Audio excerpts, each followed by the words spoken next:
Kalau menurut catatan Perludem nih, daerah mana sih yang nggak ideal? Ini di antara 80 dapil, ini untuk yang DPR RI ya.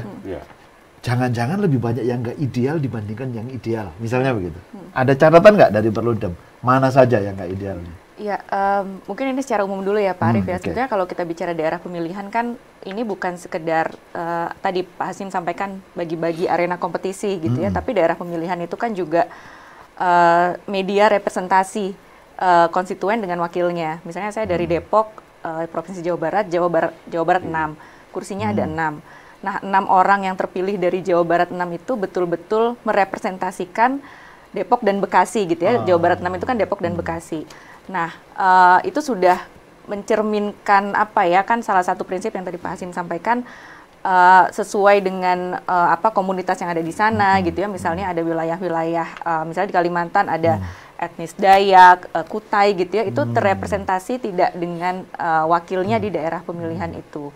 Nah, memang kalau pertanyaannya soal ideal atau tidak ideal kan, kita tuh selama ini kalau bicara alokasi kursi daerah pemilihan, publik tuh ya udah terima aja gitu. Misalnya Jawa Barat 6 kursinya 6, Jawa Barat secara provinsi kursinya 91, Jawa Timur 87 tanpa kita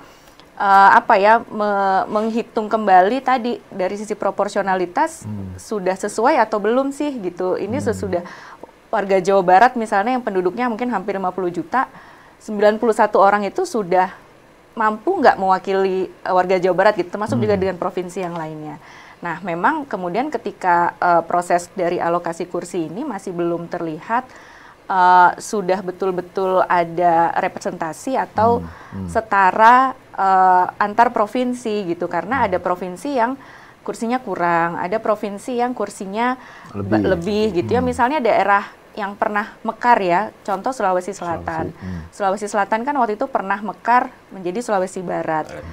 Harusnya kan ya kalau namanya daerah mekar, daerahnya lepas gitu ya, penduduknya pun juga ikut daerah baru, tapi jumlah kursinya ternyata tetap sama. Atau Kalimantan Timur yang waktu itu mekar jadi Kalimantan Utara, harusnya kan ya berkurang gitu ya.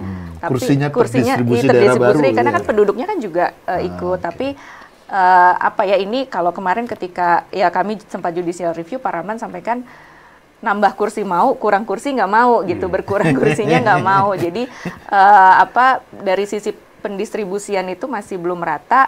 Itu dari sisi alokasi kursi. Kalau dari sisi daerah pemilihannya kita dengar misalnya tahu istilah dapil Superman gitu ya, atau yang loncat gitu ya, Jawa Barat 3, Bogor yang kemudian gabungnya sama Cianjur gitu, itu menjadi yang ya itu terus berulang gitu. Terima kasih sudah nonton. Jangan lupa like, subscribe, dan share ya.